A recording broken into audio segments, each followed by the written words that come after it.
Hey, assalamu alaikum, guys, and welcome back to another episode of Sobriety Sundays. Sobriety Sundays is a podcast created to platform individuals in the East African community that are in recovery, their stories, and their voices.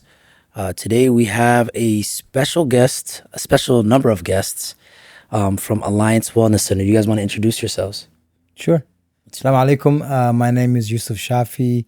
I am the owner and the treatment director of Alliance Wellness Center in Bloomington, Minnesota. We've been around for about 11 years. We predominantly work with the East African community. We provide outpatient and lodging treatment for clients from the East African community. Happy to be here. Thank you. My name is Maymuna Mahmood. I am a LADC counselor at Alliance Wellness Center, and I'm also just graduated with my master's in social work. So Congrats. nice to be here. Assalamu alaikum. My name is Fardowsa Hassan. I'm a licensed psychotherapist at Alliance Wellness Center. I'm also a clinical supervisor, and thank you for having us. Of course. So today is a different, kind of like podcast. Usually we have people that are in recovery on this podcast. And the reason why I, made this decision to bring you guys on is first off, Alliance Wellness Center is the largest provider of treatment services to the East African community here in Minnesota. And so there's a lot of people that are from our community that walks through your doors. And so, today we're going to explore that. What does Alliance Wellness Center mean? The services that you guys provide, and really what it's like, to serve in the East African community as a treatment provider. And so, Yussuf, what started Alliance Wellness Center? Since I was a young kid, I've always wanted social work. I loved helping people. I remember going to college after high school, going to college and taking a class that I didn't know what I wanted to major in, like human services, social work, helping others. I remember like rating really high and like working with people, helping others, and then rating very low in like math and science. And I was like, man, I know what my career, and I wanted to do something special for our community. And I've seen a lot of people struggle with mental health and addiction in our community. I remember being like a young kid and seeing someone who was struggling with addiction in our community or mental health, and everybody would talk about the person behind their back, but they would never talk to them. And so I wanted to figure that out. Yeah. And so I just decided to go to school. I went to Emerald Hills Community College where I got my associates in human services. When I was doing my internship, I met a lot of different people. I worked with the Native American community at the time as an intern, and then I went to Metro State for my bachelor's where I studied social work. And then I went to grad school at the U. And so when I was in grad school, I had the opportunity to do my internship at Cool Clinic in South Minneapolis. And that's when I got the idea of Alliance Wellness, because I've seen people in South Minneapolis that were struggling with addiction. At the time, K2 was big and marijuana and alcohol. There's a lot of more older folks. And this is back in like 2013-ish. And so I've seen a lot of people that were struggling with addiction. And that's how I came to the idea of like, hey, are there any programs for Somali, Muslim, East African community? And at the time, there were none. Yeah. And so that's how I came with the idea of Alliance Wellness Center. Well, how was it like in the beginning? Like when you first started it out, like when it comes to coming out to the community, especially, I know like when I struggled with addiction, which was, way after that, but you know what I mean? In my adolescence, there was so much stigma around addiction. And so like, I can only imagine what it was like in 2013, 2014.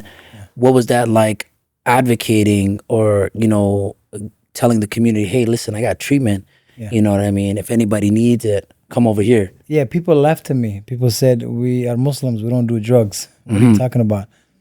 And I remember talking to some folks in the community, and a lot of them were like, we don't do drugs, we're Muslims, we have no issues. Yeah. And I'm like, really? Have you been to South Minneapolis? Yeah. You've been to that Chicago and Franklin, Cairo Grill, that area? And I've seen a lot of folks that are unhoused, that were struggling. And so I'm like, okay, if you don't think there's a problem, I know there's a problem. I'm going to do something about it. Yeah. And that's how I came with the idea of Alliance Wellness Center. And at first, to be honest with you, it was a lot of work. It was hard. I remember working a lot of long hours. I wasn't getting paid. There's times that I couldn't pay my rent. There's times that I didn't know where the next check was going to come from. In fact, I was working 2 jobs to support my business. And the first like 2 3 years, I didn't make a lot of money. I had to, work a lot of hours, maybe double, a lot of hours. I can't even count. And so, yeah, it was very challenging in the beginning. Why did you guys get into the field that you guys are in? Well, basically, for me, it started a little bit similar to your story. I graduated from Metro State with my degree in Human Services Administration and Leadership. And when I originally first went to school for that, I was working in Hennepin County as a welfare worker. So I worked with more older Somali people because they're always looking for the people who speak Somali. So working in there, I realized there was a lot of stuff going on with working with one-on-one in the older generation that had underlying mental health problems. So it first started there. Then after I graduated, I didn't find a job right away in the field. So then I was like, I don't know what I kind of want to do next, but I just know that it's not purposing me right now, like where I'm at. So I looked into grad school because when I get confused, I'm like, let me just go see what I can do in terms of like what knowledge can I expand for myself. And then when I went to Augsburg's like master's program thingy, they explained like, oh, we have a really good social work program. And then when I really looked into social work, I was like, this is kind of like a culmination of everything that I've always wanted to do. And then drug counseling came into it, or you could go an MBA route. And I said, I'm not much of a business person, and if it's like an easier route for me to get both, let me go there. And that was my initial intention at the time. When I started the program, it came with practicum and field. So my first year, I did more human service-based work, and I kind of shied away from like the LADC part of my degree because there wasn't many courses at that time in the beginning. Then when I went into my second year, it was like the big leagues. So I just come to Alliance. I don't know nothing about nothing. The first thing I told Yussuf was, you won't teach me A to Z. That's all I know. And when I sat down and I actually understood it, I observed the groups, I observed individual sessions. I worked very closely with Fardowsa, watched how she practiced, watched how she engaged with clients. I started to generally build a love for like the practice. Then it changes when you meet the boys. Yeah. Once you get that like one-on-one relationship with them, they literally become like your children. And that's literally what I call them, like my children. And it's like, it makes me feel as though like they are the people that fuel the work. It's not even you who wants to do it anymore. You come to work every day and you're like, I actually want to be here because I want to help them walk their journey in life, you know? Yeah. And that's kind of how I got into it. And now it's gotten to a point where I look at treatment and treatment centers and co-occurring mental health. Like, it's so important in our community and something that we have to carry on 100%. Oh, thank you. How about you, Fardowsa? That's a really good question. I always knew I wanted to go into psychology, but I didn't know in what capacity. Like I did that for undergrad, and then I also did anthropology because I was like, oh, those are really like, two majors that really work well together. Psychology being the study of behavior, understanding why people do the things they do, and then anthropology being the study of culture, trying to get a better understanding of how does culture, how does family systems and structure really impact the way we present in society, the things that we're doing, and so forth. And then going into my graduate studies, I did a little bit of both, like addiction and mental health. I know how prevalent like addiction was in the Somali community. There's a lot of families that are impacted by it. There's so many people that really don't know who to turn to, what's happening. I remember my mom used to actually go to like the family events that Alliance would host and like would always encourage me, hey, can you come? Like they're doing family night again. They're doing psychoeducation. And that was before I even knew what like Alliance really was, right? Yeah. She was really big on partaking in the events they were holding and really just trying to be supportive of what they had going on. And then for me at the time, I was working in other companies where like working in the healthcare field, learning more about like the importance of psychoeducation, the importance of engaging families in recovery. Whereas before it was like, I know Alliance was doing it, but you don't really hear about it, you know? And it's like, especially for clients that are navigating coming from a complex culture, right? Somali clients, for example, we're not so susceptible to be like, oh, we feel comfortable talking about addiction. It's so taboo, you know? Even to this day, I feel like now, alhamdulillah, we're learning to normalize it. But we've come a long way. And Yeah. so back then when that was happening, it was like just really interesting to see the things Yusuf was doing in bringing communities together and being able to just shed light on like a topic everybody shied away from. And I was really passionate about working in the field and recovery as a whole. And so I knew that like there's no other place. Wow. You guys all doing great work. What are some like preconceived notions that you guys see with families that come into treatment, especially like when you're doing like psychoeducation or just any type of education with family engagement of whether if their kids are in treatment, in recovery, or struggling with addiction? What are some of the preconceived notions that families have in treatment? Pull yourself by the bootstraps. Yeah. You would be more shocked like how many times I hear that, where parents come in with this perception of fix my kid or tell my kid to knock it off. They can do it, you know? It's like it's just child's play. But in reality, like undermining the way addiction really affects the brain, how it rewires our entire brain chemistry. And the things that individuals are going through is something no one else understands unless they've been in those shoes, unless they might have had, they've been educated about it. And now like we're learning about like how it's being normalized and so forth. The other thing too is parents sometimes just have a significant disconnect with their like loved ones when it comes to if it comes to like their sons. They're more likely to enable them and to think that if they get them everything in the world, the brand new car, the newest game system, that it's gonna help fix their addiction, because now they're gonna stay home. They're not gonna go out. They have no reason to be out and about in the streets. But in reality, it's like when you get a craving, you don't really know what a person is experiencing. And for them, it's really life or death. Yeah. And so that's some of the things that I've come across with parents. How about you, Maymuna? Honestly, one of the biggest things that I always hear is like, basically like, change my kid. Yeah. You sit down and you talk sense into them because they won't listen to me.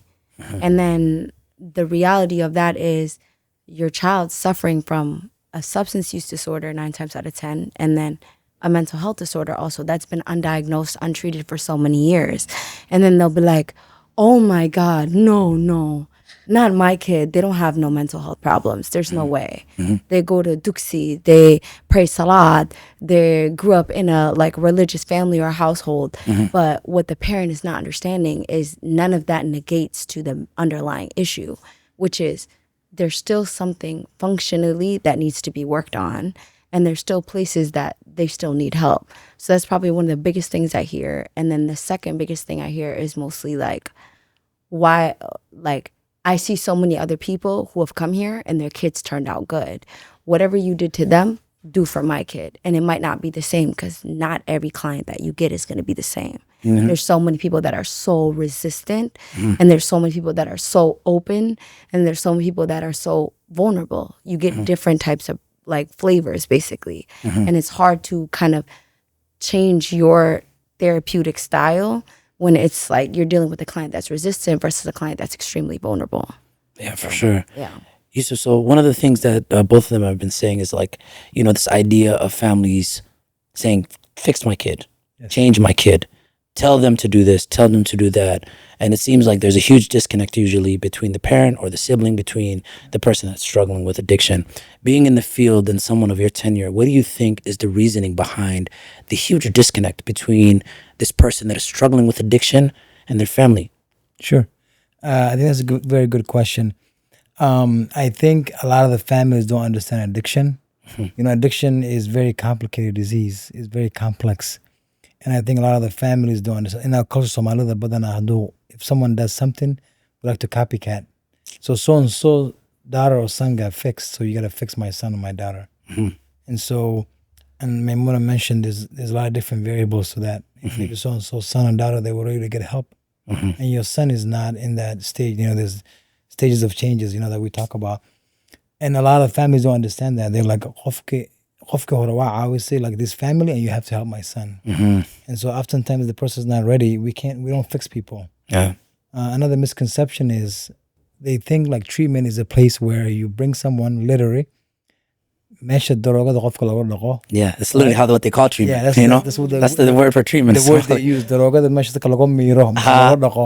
like, and honestly, I think a lot of it is just misinformation, and so they think like we bring them to this place and we literally like hook like vacuums or some IV and we suck the blood out or the drugs out or the alcohol. Yeah. That's their perception of what treatment is. What treatment is perception of treatment, and that's not how it works. So what is treatment? Treatment is a place like, for example, Alliance. We do a bunch of things. So first of all, it depends on the level of care that the client needs, right? So if you are like in a high intensity outpatient with a lodging, for example, we provide groups, right? Group therapy is big because we have to teach you how to live life without drugs and alcohol. So we do a lot of different psychoeducation group, co-occurring groups, relapse prevention groups, basically making new friends, changing your environment. Those are the kind of things that we talk about in groups. Spirituality, some people, they go back to their deen, they pray, individual counseling. We all have problems. Everybody has problems. Figuring out why you are using alcohol or drugs to cope with or maybe your mental health. Maybe talking to a therapist, doing a diagnostic assessment. Maybe you need some medication. Maybe you're depressed and you need some medication. Maybe you are going through withdrawal and you need, Suboxone or methadone. So there's a lot of different ways that we treat people, but people have to be willing to do that. Yeah. So oftentimes, we like to get everything done in 1 week. So you'll see someone who come in, they're struggling, and they feel better. Guess what? Oh, I'm fixed. It's been a week. Okay, I'm gonna go get a job. I'm out of here. Yeah. Or they go around the family business or the child family business. Yeah. So that happens oftentimes too. But another misconception is like in our community, and it's sad to say this, but they believe like when we give recommendations to people like they need to be on psychotropic meds, or maybe they need to be in like Suboxone or methadone or whatever that might work for them. They have this perception of like we're making money from them. Yeah. And so I've had people that were really struggling and then their family told them, no, you're not going to do this. Yeah. And so unfortunately that person, didn't get the help they needed and they're struggling or maybe even died at times, Yeah. So we have a lot of issues and we need to do better as a community because a lot of it is just not understanding addiction and not understanding mental health. Or sometimes we do understand this person is struggling, but we're not honest with ourselves. Yeah. So I think it's good to and if you're struggling, there's nothing wrong. There's millions of people that were struggling with addiction, that are in recovery, that are thriving. I mean, it's a disease, but there's a lot of places. Even if Alliance Wellness Center doesn't work for you, there are 400 or 500 treatment centers in Minnesota. So you can find one of them, right? Yeah. We can help you, with other resources but just being honest with yourself and, and understanding that, hey, I need help. Like, I'm done. Like, please help me. And then we can help you. We can help them. Yeah, for sure. You guys been up for some time and you guys done some really great work.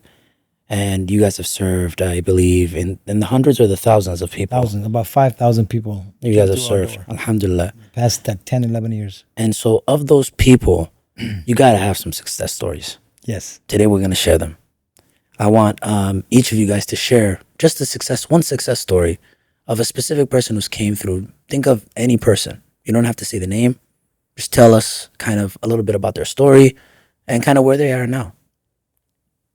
I mean, I have so many people. So we do this End the Stigma event every year. We just had one about a month ago now. Yeah.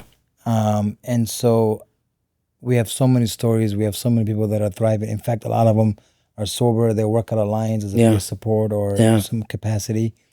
I mean, there's so many stories that I have, but I mean, one of your good friends that you know. Yeah, that's I'm true. not gonna say his name, but Yeah. I mean, he's been sober almost 7, 8 years, something Yep. like that. Doing well, thriving, working, doing his own thing. So, I mean, I have so many great stories that people Yeah. that are in recovery that are doing well, and I think we need to show people more about even you, Abdirahman. I know your story is very powerful. Like being on TED Talk the other day. Yeah. Shout out to you. Thank That's you. amazing. Thank you. I think it's important for people to share their story and talk about their recovery, and so that way we can have more people come into recovery. Yeah, of course. I know as providers, you guys can't disclose much information about the people that you guys are serving, Correct. right? But obviously, the reason as to why I was saying that is because I know that there are so many people that you serve, and just me speaking, right? Because I'm not on Alliance staff. I was at the stigma event, Yep. and when I was there, almost every single one of the speakers were people that were previous clients of yours, right? And so there are people that come through you guys' doors, and not only are they successful in becoming sober and embarking on their recovery journey, but some of them are also giving back. Some of them are also sharing their story. So what is that feeling like? Let's pivot to there, right? What is that feeling like when you guys have somebody that comes into your door, and that transformation process?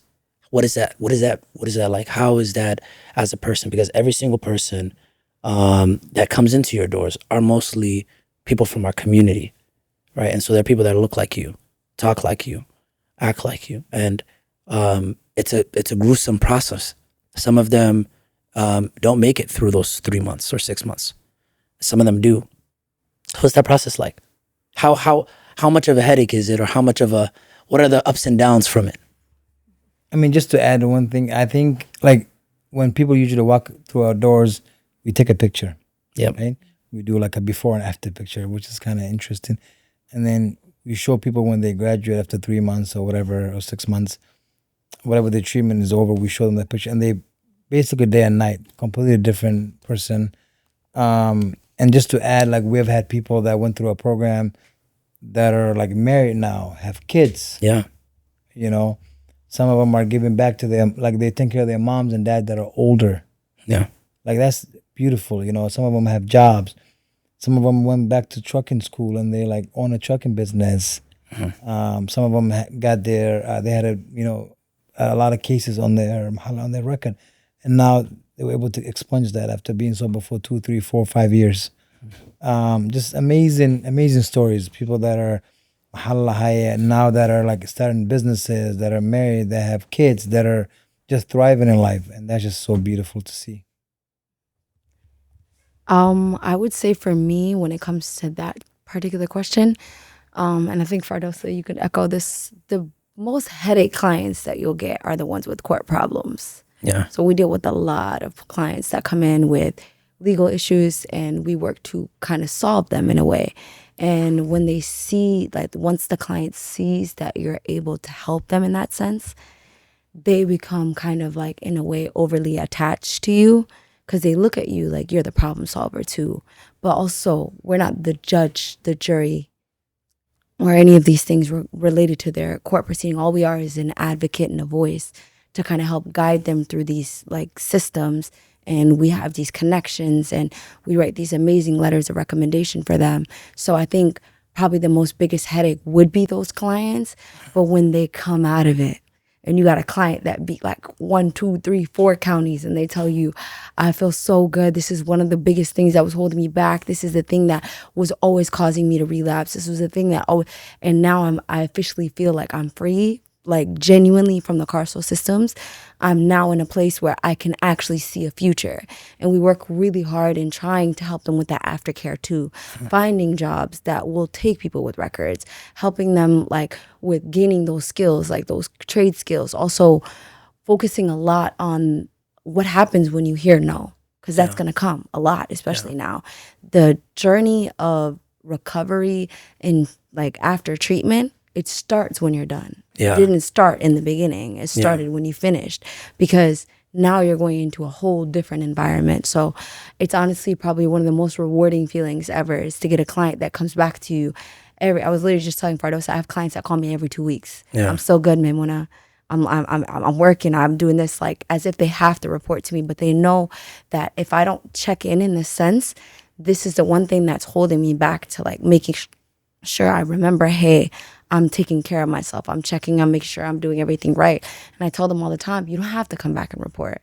I know you're doing good because when you need me, I'm gonna always be there. But it's probably the most rewarding.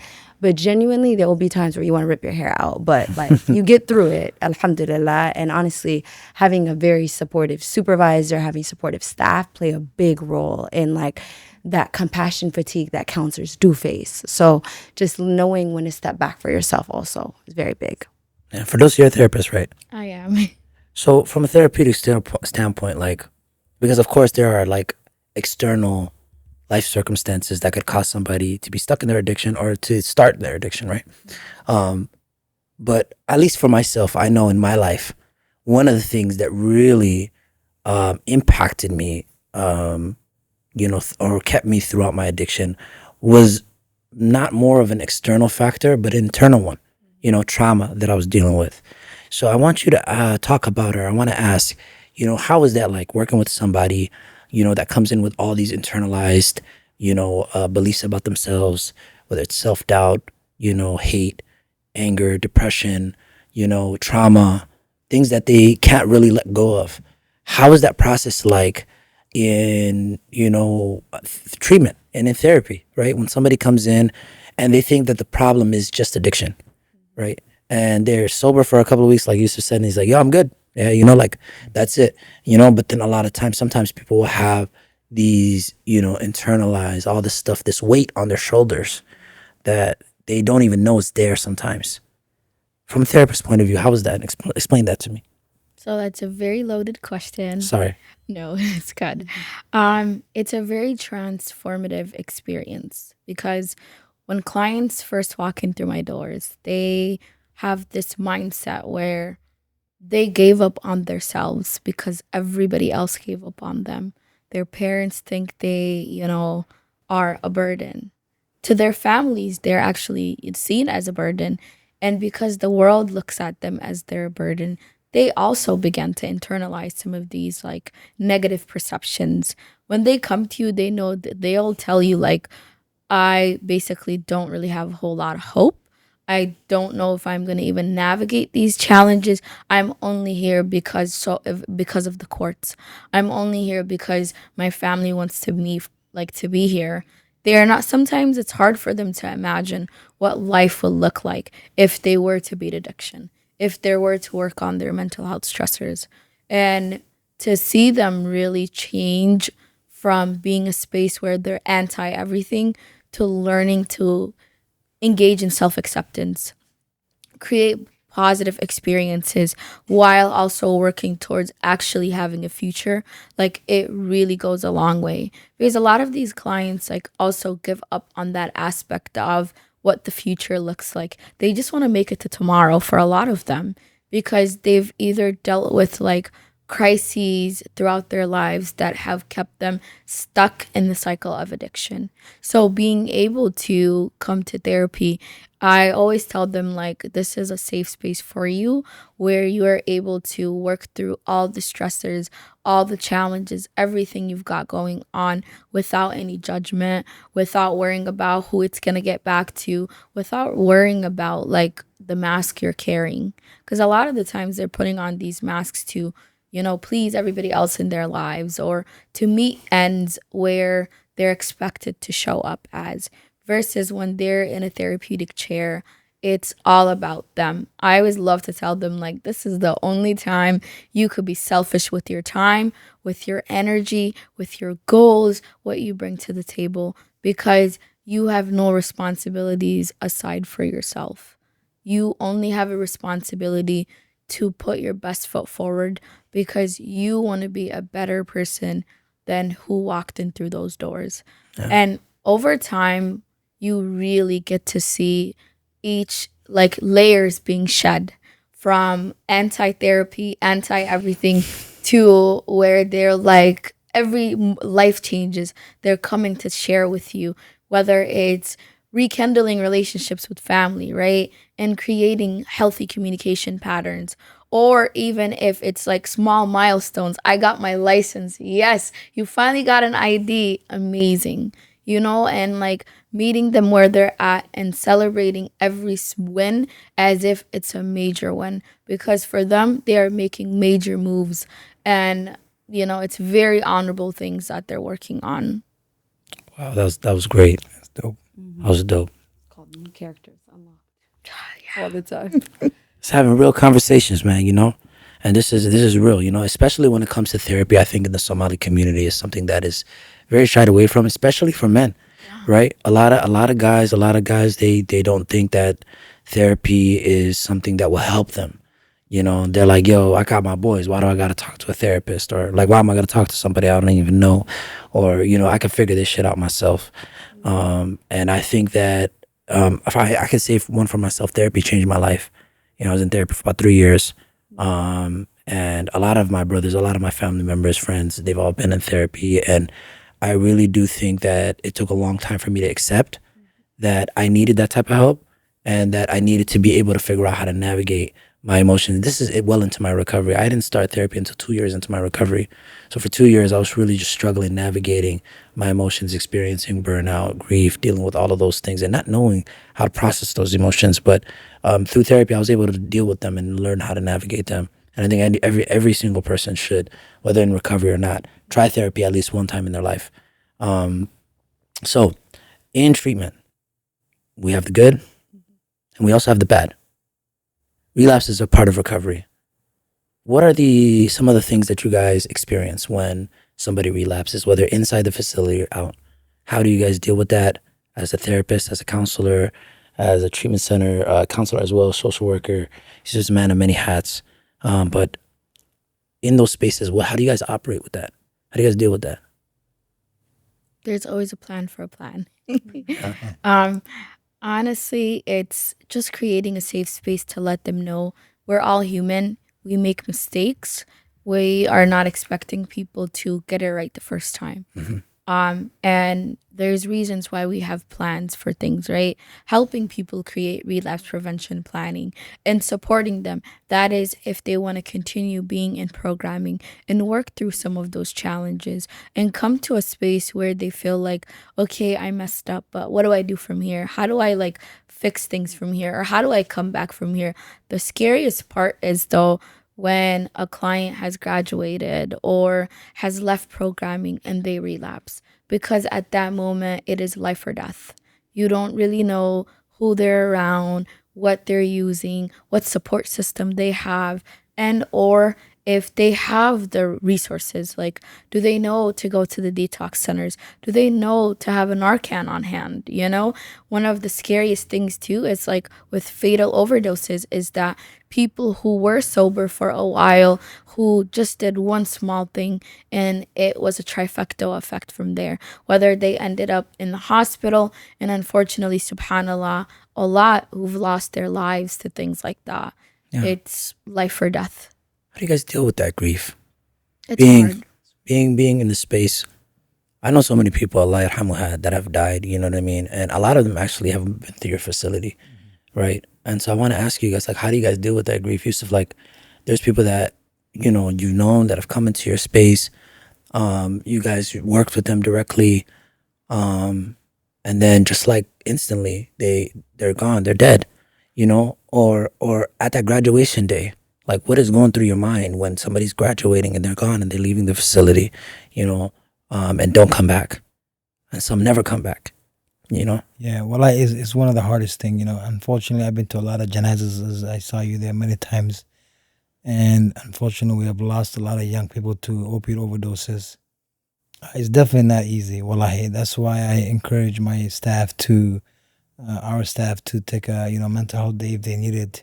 We've been to so many janazas, Abdirahman, and I just, some days like I wonder like, hey, am I doing enough? Like I question myself. I'm like, we have 56 beds, and and we try to do the best we can, but and oftentimes a lot of it's out of my control, out of our control. And sometimes people don't have a good aftercare plan, and we tell them, hey, I don't think it's a good idea for you to go back to where you came from, for example. Yeah. If you lived in X, Y, and Z apartment and your drug dealer is next door, for example, not a good idea for you to go back where you that apartment. But oftentimes people make choices and we can't really like legally we can't like hold them. And a lot of Somalia they were like, my wa ina gacmaha luha qabata," and obviously we can't do that. I'm gonna lose my license.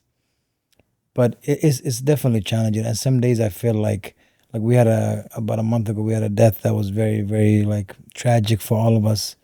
I mean, it was a very emotional day at the office. Everybody was emotional. We went to the janaza. And it's really hard. And sometimes I question myself, like times like that, I'm like, we're doing enough. You know, what can I do different next time? I started, questioning myself or our program. But I also understand that it's not in our control at times. The person also has a choice, whether I disagree with it or agree with it, right? So it's definitely challenging. How do you guys cope? It's hard. Last month, the passing of a client, that hit me really hard. And it was the first time I experienced that because I am early in my career. So it's hard when you develop the relationships. It's not just a counseling relationship anymore. It's more so like you're, like earlier I touched on, walking with someone on their journey and like having a plan for a plan, because relapse is a part of the process. We teach that in the stages of change. We iterate it week after week that it is a possibility. And when it does come, don't beat yourself up about it. It's about how you're going to bounce back. So when things that are as fatal as death happens, it's hard on the counselors and the therapists that work really hard, hands on, like working through this person with their journey. And then, like he said, it's a choice, and it's their choice ultimately. It doesn't matter what psychoeducation, what time you've spent, what messages you've sent, what communication you've had with the client. It's still going to come down to them ultimately. And it's really hard to accept that as somebody who's naturally an empath, because when we come in this field, we're the most empathetic type of people that there are. So learning to take a step back and say, not like, is there something wrong with me, but do I have to detach? No, it's not fair to the other clients though. I can't let one like downfall kind of consider every other outcome that I'm going to have, Not everybody's going to be the same, but it is probably one of the most challengingest things as a counselor, as a therapist, anything, is to deal with the client that close to you and lose them. And then you are just in like, me, I clocked out that day. I was in my office the whole day until that janazah. I said I couldn't do it, honestly. So it's hard. Yeah, it's really difficult. It's one of those situations where the empath takes over, where obviously when you have clients, they are not just clients. With shared culture, they become family. You learn to accept them. You learn to love them. You get to see the highs, the lows, basically all the above. So when we lose someone, it's like losing a family member. It's like losing a brother, a sister. And especially when the journey that they've been on, like the things that they went through and the goals and aspirations they had that were cut short, it's really heartbreaking. Right. And there's nothing like it. I feel like the one thing that does help significantly is, alhamdulillah, having a team that understands we are all hurting, we're all going through it together, and to be there for each other the same way that we're there for the clients, right? Yeah. We're human beings. We experience compassion fatigue. When moments like that happens, it really shakes us to our core. And the passing last month was one of those, to this day, we're still struggling. Yeah. And, the only way we can cope with it or figure out how to deal with it ourselves is taking it one day at a time, alhamdulillah, and also figuring out how do we navigate that, right? What does self-care look like for us? How do we implement that, and so forth? But yeah, death is something that's still a very new challenge. And I feel like you can experience it 1,000 times. It's still going to hit you like a ton of bricks. Yeah, for sure. What was, in regards to working with the other clients of the program? For example, like there's somebody that's a part of the program, that ends up passing. What did it look like in that space? Do you guys do something to cope with the rest of it? So what does that look like? Well, the person was not. He graduated from the program, or graduated recently. So I mean, he had a lot of friends That were still in the were program. still in the program. So it affected a lot. I mean, his roommate, for example, like it was really hard because he just saw him 2 weeks ago, or whatever, 3 weeks ago. So I think that's also challenging for the current clients as well. That Yeah. like, damn, like this guy was in the program three weeks ago, and then he graduated, and then now he's gone. Yeah. So.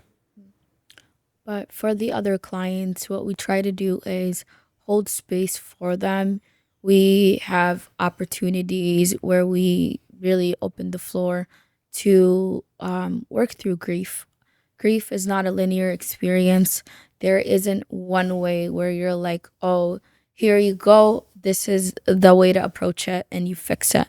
Everyone processes difficult emotions differently.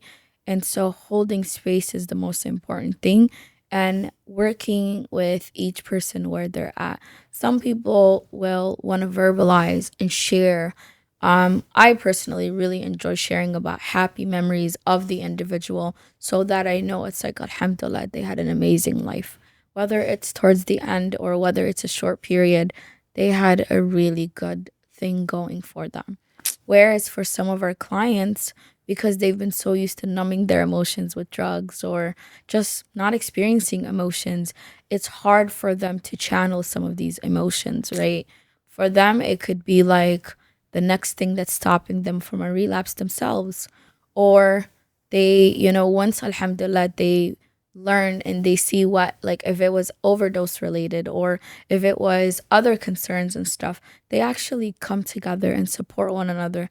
And you really get to see that element of brotherhood come out, that element of being a family where they're working, and supporting one another. That's great. Well, you guys are doing really great work. And I want to just come in and applaud your team for the work that you guys are doing because it's God's work, How does family play a part in recovery for people that are coming into your space? How do you hold space for families? We talked about preconceived notions at the beginning, but what does that look like in walking someone through their recovery journey through your doors? How do you hold space for family? What does that look like? I think for me, part of my job is to sort of build a bridge Yeah. between the youth or the person that's struggling with addiction and the family, because they don't understand addiction, they don't understand mental health. Like for example, like Adanka, one thing they're good at is like words of affirmation. Yeah. I love you, Mm. I even tell that to my kids. Like I tell my kids I love them like 100 times a day, And so that can or they don't believe in those things. So my job is to coach them. Hmm. I've had multiple clients that, or the parents will call me and they're like, so and so is doing good, mashallah, and I'll tell them when you talk to them tonight, I'm proud of you. Yeah, I love you. Wallahi, I did that like so many times, and then the client will come to the next day like, my dad told me that he loved me. Never That's heard all that. he wanted. Yeah. That's all. He didn't want a new shoes or highlight video games. The kid just wanted someone to tell him that I'm proud of you. Yeah. Or I know you're struggling with your addiction or mental health, but I know you're working. Mhm. And Abba, I'm proud of you. Abba, I love you. Yeah. And majority of your clients are young adults, right? Yeah, young, 20, average age is like 25. Wow. And so building this bridge and working with the youth, but also like working with the families and educating them about, we don't want you to buy a house in Hargeisa or in Kenya or Nairobi or Hamar. Yeah. Your kids need you here. Yeah. They need just time. This concept of like, I had 10 kids. Maybe you could do that in Somalia, but in America, I got 3 kids and it's a lot of work. So just sort of just building that bridge and let them know like that they need you. They need words of affirmation. They need you to tell them that you're proud of them. Yeah. So just sort of educating the youth and also educating the moms and the dads and the families. Yeah, for sure. What would you guys like to say?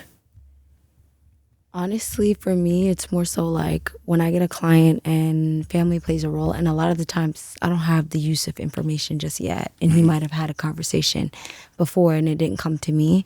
When I'm asking the client in their ITP if they want family involved, that's when they tell me yes or no. And then that kind of gives you the gauging question of where is the treatment going to go now? So it gives you the blueprint in that question. Is there history of family? Is there a relationship with family? Is there an understanding that family wants to be incorporated down the line? Those gauging questions in their assessment process help us kind of figure that out. Those allow us to have those contacts if they are needed, in case of an emergency. But most importantly, it's kind of family in the therapeutic process is probably one of the most triggering things too. You never know.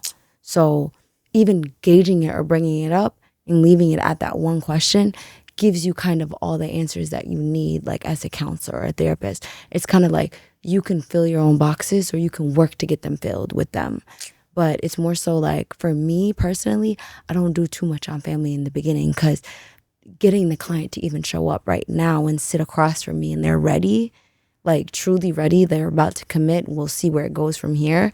That's them coming there for themselves first. Yeah. Then allowing the family to come in later on. And I'm very like protective. I'm like holding them back usually in the beginning. I'm like, I don't even want to take any phone calls for any family. If they call the phone, I'll be like, there's no ROI, I ain't answering. Because like, I just don't want the progress that's being made to be negated or sent backwards by that one trigger. Yep. So let's work on those skills first, and then let's visit that conversation. Yeah, involve them down the line. How about you, Fardowsa? Yeah, that was a really good point. I am a little bit of both because I get the opportunity to explore family dynamics from the jump. Yeah. The very first day there in my office, I'm digging deep. I'm asking the difficult questions they don't have answers to. I'm exploring the things that they went through, and it really helps me get a better understanding of like what the relationship situations are. I always like to ask them, is there at least one person who's a support system, whether it's a family or a friend? Because sometimes we have our chosen family that come through for us more than our biological family. That's a fact. And that helps me understand that they at least have one person who is champion for them, and that really supports them across the board. Yep. And so maybe starting out with exploring that relationship dynamic and seeing like what are the pros, the cons, things that they wish they could have done differently. And then eventually really digging deep. Okay, so what? You messed up. How can we make amends? Because to me personally, family is a big part of treatment. Family is a big part of recovery. A lot of our clients identify as the black sheep, right? Yep. Where they're outcasted, they're not invited to family gatherings. And if they are, the family's like walking on eggshells. What are they gonna do today? Who are they gonna piss off today? Yeah. What buttons are they gonna push today? And so never really knowing how they're gonna be accepted around family, right? That's our safe space.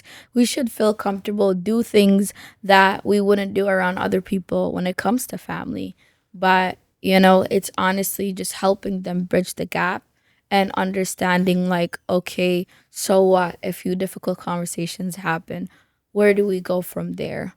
And one of the things I really enjoyed is being able to understand how do we incorporate our Somali parents into being a part of the treatment process. Yeah. I'm really big on psychoeducation. I even take it one step further and saying like, okay, so what? You had a really bad conversation with Abo. Can you bring him to the next session? Let's call him up. Is he okay coming to at least one therapy session with you? Or can we put him on the phone? Like, what can we do to make them involved so that way they can see from our end how you're doing amazing, but more than anything, they can hear it for themselves, Yeah. If there are difficult questions you're scared to ask, how do we do it in a safe space where if triggers come up, I'm here to help you figure out the coping mechanisms more than anything. it's just to start these conversations, because obviously you're not going to be doing family therapy, but just to play out the level, like the playing field, and letting them know it's okay to have the difficult conversations, to work through these things, so that way, like, when you're done with treatment, you got your family. Where are you going to go? You know, you can get your own apartment, but you're going to need your people. Yeah. You're going to need your support system, and helping them to learn to be independent, but also establish healthy relationships. That was great. And so there's a lot of people that reach out to me. As you guys know, I do a lot of stuff on social media. So I get calls from people all around the world. And I think this is a great question to ask because it's a case-by-case situation. But I think it's something that generally you guys are way more equipped to answer these questions than I am, right? Because I'm not a counselor or a therapist. But a lot of people reach out and say, hey, listen, my family member is struggling. My friend is struggling. My spouse is struggling. How can I help? How can I, and it's like the thing that you said with like the idea of fixing that, but for family members, what are some advices that you guys can give to family members to be there and assist their loved ones in their addiction, in their recovery? How can you be there for them? How can you aid them and assist them in making space for them? And I know it's case by case, but if you were to generalize it into an answer, what would you guys say? I think Abdirahman, you have a lot of experience. You're the boss. For you, I mean, I know you're not a therapist or a clinician, but you have personal experience, which, by the way, Yeah, of course, counts for a lot. So I just want to that's 100%. But I'm saying from a clinical perspective. I think it depends, right? Like for everybody, it's different. I think the biggest thing. So let's start with, like, for example, like when we talk about what does a person want. So let's start with that. Because oftentimes the families, they'll make it, they're like, put him in treatment, keep him for 1 year, do this, blah, blah. And the person is sitting there, and I'm like, it's not what you want, either, or mom or Hoya. What does this person want? Mm-hmm. So, like, sort of listening to the client. I usually kick the family out of the office, out of my room, and I'll just talk to the person, and I'll just chop it up with them. Yeah. I'm like, what do you want? And the person will be like, hey, I'm not ready, man. I want to, I'm good where I'm at. I have no problem. But my mom wants me to do this. So listening to the client and understanding what they want, right? Mm-hmm. And maybe they're not ready this time, but maybe they will be. Come back next time, yeah. And we've had people that were not ready, and they didn't want to do treatment, and then a month later they got locked up, and somehow they call. They called, right? Yeah. So it's a little bit of different, and to just let families know not to kick out people. Mm-hmm. Especially Gabdaha. Mm-hmm. Because I've heard that. We're gonna clip this. Gabdaha yaala guriga laga fiijin. Wiilashaba runtii. Because oftentimes we have this idea of this notion of like ninkan ciyaaru ku jira camal, rock bottom. He has to hit rock bottom, and rock bottom could be death for some people. And I want to just to kind of put that on the record. Never kick your kids out, because balaya banaanka u taagan, xaasa banaanka wax ka sii dar. wax badan la baraya, dadaa banaanka u taagan. If you don't love your kids, and a lot of the Somali badan, they have this notion of ilmihi kale iga haleynaya. Don't kick your kids out. Waxan is a disease. Cunugaada hadduu sokor iyo dhiikar leeyahay, banaanka ma u bixin lahayn, dhakhtar geen lahayd. Banaanka ma u bixin lahayn. You wouldn't kick him out. You would take him to a doctor to help them with their hypertension or whatever, or diabetes or whatever they got going on. You wouldn't send them to the streets. So why do you do that for addiction? It doesn't make any sense. It's a fact. And so, and as long as someone is breathing, never give up on your kids. I'm gonna be honest with you, a lot of people, sometimes they give up, and I know it's very complicated, because sometimes when the person is using, there's a lot of manipulation, there's a lot of cheating, there's a lot of promises that are being delivered, and it's part of the disease. I always tell people you have the right to be angry too. Yeah. But that isn't, you can be angry and still create space to support somebody. Yeah, be angry at the disease and not the person. Not the person. Those are two different things. Yep. This person qof xanuunsan waay. Think about it that way. Qof fiyo maha, And I think sometimes people marka hore ciyaar inay ku galaan saaxiibtinimo iyo waxaas inay ku galaan the addiction, and then later it might become where they have to use these pills just to feel normal. And I think it's important that we educate families about that as well. That's a fact. I could talk about this for hours. I know. Don't get me started. What you guys got to say? Honestly, I would say I'm gonna go in my therapy bag with this one. DBT, it's a big thing. The miracle question, the why, right? So when you're with that client, if you ask them what they want now, it's just the why.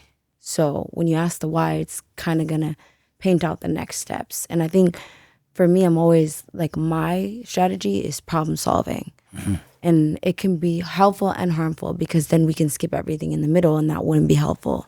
But then I do have clients that come in 9 times out of 10 and they want me to tell them their why. And that's not how it works, Yeah. because it's up to you now.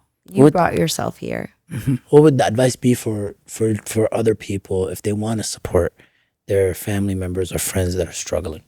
I would say working to ask them the why too.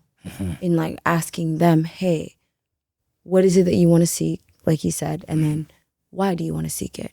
Yeah. Like, what's going to change this time around, or like what hasn't worked? Yeah. Just asking those gauging questions, Yeah. and then figuring out the next course of like action in terms of seeking treatment and in terms of seeking help.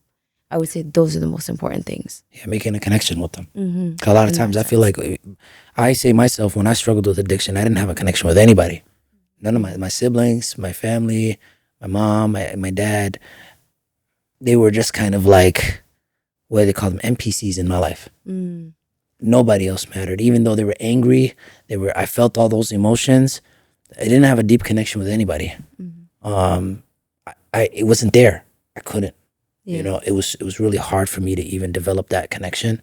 And even when they wanted to, I was gone. I was too far gone in my own eyes. Like there was no world where my family could love me. You know what they say, Abdirahman, they say the opposite of addiction is connection. Connection, yeah. Yeah. And also just being there for your family. Yeah. You know, maybe sometimes they told you 100 times that they're gonna go to treatment, and maybe this time they're actually like serious. Picking up the phone, you know. Yeah. Just being kind. It doesn't cost you anything to be honest. I think some things too is like, you know, like I don't think some family members really realize the things they say to somebody when they're struggling with addiction and how much they remember it. Yeah. I remember COVID. I was sober. I just had moved back to Minneapolis with my family. I was living in Texas before that, and everybody was in my house. When I was struggling with addiction, there was a period of time where I was involved with a lot of different people. I've gotten shot at, you know, and my family was aware of this, you know. There was even a time I almost got killed in front of my house. So my mom knew that I was gang affiliated, things of that sort. And I remember one time my mom got angry at me and she said, I wish those bullets hit you. You know, she's like, I wish you just died. You know? And this was while I was struggling with addiction, maybe like a year before I got clean.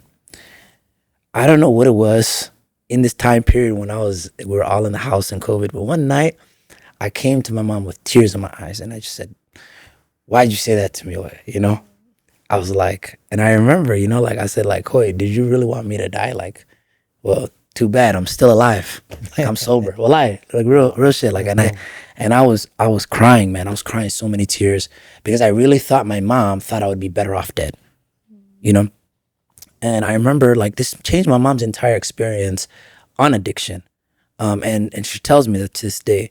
And during the same time period, I had another family member that was struggling with addiction. And I would like to say that her support towards my family members, because it wasn't just one, there was another family member that I had different people in my life that were struggling with addiction. She was way more supportive. And I'm happy that she was, because I don't feel like, even though my mom supported me in her own way, there were certain things that she said to me that really impacted our connection. I could not connect with my mom because I felt like she hated me. I felt like I was a burden, you know, and I felt like in myself, I internalized those emotions. And so I think, like, with family, it's very important to watch what you say to people, you know, and if you've already said it, figure out a way to take it back, you know, like to remedy it. But continue. I'm sorry. I thought to add that in. Yeah, that's dope. You feel me? But That was great. I'm going to play devil's advocate because as a family member of someone in recovery, I got to see firsthand of what those challenges were, right? The times in which we wish they could have, you know, made changes, improved their lives, or that this next round of treatment stuck. And being able to see the frustrations on like what my parents went through, or being able to see just like how it really changed the family dynamic, like it really can break a family apart. It's true. Because you see your parents become hyperfixated on the person that's navigating recovery and wanting to figure out everything in the world to fix them and not knowing how to do it. Yeah. And that in itself was really heartbreaking. And so as a family member of someone in recovery, right? It's also what made me want to go into this field even more, to get an understanding. Okay, I see what they're doing. Obviously, something's not clicking. How do I understand you? Like, how do I step myself into your world so I can see what you're going through and walk your shoes without actually going through addiction, right? Yeah. And being able to just like open myself up to this world and get a better experience. And I think sometimes it's really hard because as family members, we may have unrealistic aspirations that may not work at that moment, at that time. But eventually they work, alhamdulillah, in one way or another, right? We plan, Ilahi plans. Ilahi is the best planner at the end of the day. One thing I would definitely say though is like, as a family member, giving advice to another family member who is dealing with someone who's in recovery, to be patient, because there's nothing that you can do in that moment, but things eventually fall into place. That's a fact. They always do, whether it's for the worst, subhanallah, or if it's for the best, and it's a recovery success story. Yeah. Alhamdulillah. There's a huge number of people that are coming into the space, such as social workers, counselors, therapists, mental health practitioners, you name it, peer recovery support specialists. There's a huge number of people in our community that are now entering into the behavioral health space, and I think it's mostly women, actually. Somali girls. women, Yep. they're doing their thing. And I want to shout you guys out, because you guys are the backbone of our community, and you guys are, taking a step forward when a lot of men are, more kind of like getting into the space of business and, whatever the case may be that the guys are into nowadays. A lot of our sisters are putting their foot forward, and I know Yussuf, I give you a shout out to my brother, you know what I mean? My older brother, my mentor, has helped me a lot out in my journey of doing this work. But I do want to give a shout out to our sisters, because you guys are doing great work. And there's way more of Somali women when it comes to the Somali or the East African community, even the East African community, more women that are in this space. They're dominating it and coming in and really putting their foot forward to be the nurturers of our community and really help our brothers and sisters heal. What advice would you guys have for people that are just now entering this space, or people that want to get into the space? I'm the freshest bird, so let me explain what helped me. Okay. I honestly just genuinely working to just find your purpose. That's the first thing I'll say. Don't go into it for the money. That's the first piece of advice I'll tell you. Don't go into it for the money. Find out what you want to do exactly when it comes to behavioral health, when it comes to mental health. If it's a purpose that you have for yourself or something that you see yourself pursuing, figure out exactly what it is, because you are now in control of other people's lives. And that is very important to pay attention to and to constantly remind yourself in this field. So that's the first piece of advice I would say. And the second piece of advice I would say is go to as many info sessions for schools as possible. Like if you're going into an entry level, if you're going into a graduate level, whatever time it is that you want to go into school, go into as many info sessions as you can. Ask questions, ask people who are in the field questions. Most importantly, when you do ask people who are in the field questions, you will actually get a shortcut in practicum. You can find people and connections that will allow you to get into internships in their centers. Maybe that's something that you're looking for. Maybe maybe that person's story or that person's advice might be what's going to lead you in the direction that you kind of want to go, especially when you're uncertain. So I would say be concrete, be honest about what you want to do, and honestly just ask the questions that you need, and wallahi, inshallah khair, Allah will do the rest, honestly. Facts. So Facts. Anymore. sad. Yeah.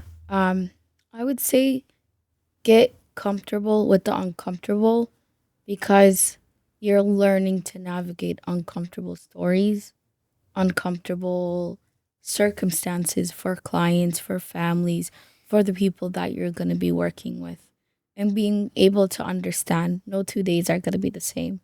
Like there is routine in doing the therapy, but no two stories are going to be the same.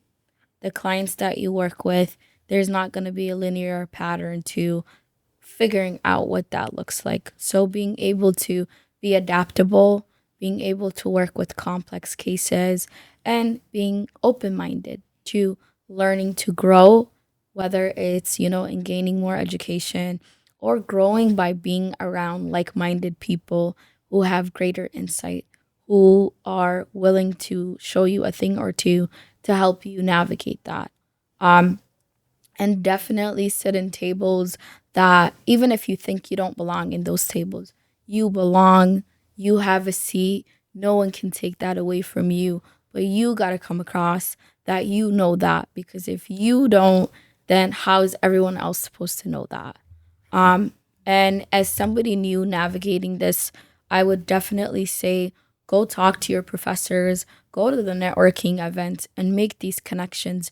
Because if you are not making these connections and connecting with people that can help you, it gets really challenging for you to put yourself out there. Because this field is about a lot of putting yourself out there, whether it's growing, as a person or growing in this career aspiration. It's great. I mean, they said everything. But I think just being, going and knowing, like what you're good at and just sticking to that. Yeah. And the other advice is just being uncomfortable is okay sometimes. Yeah. It's okay to make mistakes. It's okay to be a student. That's why you have internships and trainings and things like that. And finding the right place, can make you or break you. Yeah. If you find if you go to an agency that might not be supportive or It's not toxic. help you or thrive, then it's not gonna work. You might have a bad experience. Yeah. It's like the same thing with therapy. Like you might try therapy once and then it might not work out. You might have a bad experience. Then you have to try again and again. Maybe the third time it might work. So it's about finding the right spot for you. That's amazing. The last question I have for you guys is there could be somebody that's watching right now that's struggling with addiction themselves. And in that space, they might not feel like they're ready for treatment. Or they might feel like treatment is not going to help them or that they can do it by themselves. What would you say to somebody that really just has not a well understanding of treatment? Or even for somebody who's went to treatment and they relapsed and they feel like they can't come back? The hardest thing is walking through the doors. Everything else gets easier after that. Making that first phone call, reaching out to that connection, that is the hardest part. Being able to be in treatment, I feel like personally, it's the easy part because you get the opportunity to work on you, really work on personal development. Everything outside of that space is the harder part. I would encourage you, even if you don't want to go to treatment, reach out to that one support system and at least let them know you're okay. Process with them. As long as you have one person that you're working through the challenges with, that in itself goes a long way because addiction is a lonely disease. And I just want to say, like, treatment is not for everyone, and that's Yeah. okay. Yeah. There's a lot of different avenues, like going to meetings like AA or NA. Yeah. There's a lot of places that do harm reduction. Yeah. Where you could have Narcan, have other resources available to you. So, I mean, treatment doesn't work for everybody, and that's okay. So just be in your own space, and whenever you're ready, know that people care about you, people love you, and that just give yourself a chance. Whatever that might look like. If that's going to outpatient treatment, if that's moving from the entire environment, Yeah. if possible, if you can. Yeah. Just moving, like you moved to Texas Yeah. or New York. I lived right? in New York for Lived in 2 New months York and for then a while. Texas for like You were in 7. Texas for 7 months. Yep. That helped you with the recovery because you were away from the environment. Yeah. If you have the opportunity to do that, nothing's wrong with that. So finding whatever that works for you, because it's different for everybody. Yeah. There's multiple pathways to But recovery. never give up. As long as you're breathing, Mhm. not to ever give up. 100%. I would honestly have to say that you can plan, but Ilahi is the best planner. That's the first thing I'll say. 100%. And honestly, with that thought in your mind right away, find it in yourself to accept the uncomfortability that's going to come. It's going to be so uncomfortable. It's going to be draining. You're going to be exhausted. You're working to rewire your brain. And it's going to take time to do that. You're working to change that behavior. It's going to take time. You're working to become a better version of yourself. It's going to take time. All the things that have in common is time. Yeah. So give yourself that time to really invest in your health, in your recovery, in your treatment process, and all of those things will come as they go. And when I say finding the right, like you said, treatment's not for everybody.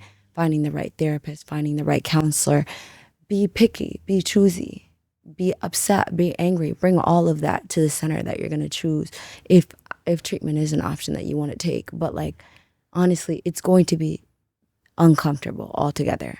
But you have to learn to live with that uncomfortability and work to figure out what boxes can you make comfortable for yourself again. So the advice I would give honestly is just let Ilahi lead you that way. If it's meant to be, it'll be. 100%. Recovery is possible.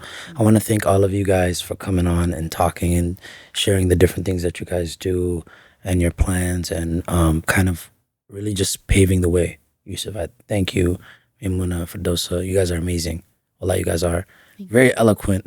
The first thing that Maymuna said to me was, she said, there's a lot of intelligent people in the room. Remember that you said that? Very true. MashaAllah, Abdirahman. Thank you you guys for inviting us, man. It's amazing. You're also doing great work in the community. Yeah. And you're a pioneer, man. Oh, thank Appreciate you. Thank you, guys. Well, we're going to wrap up the episode.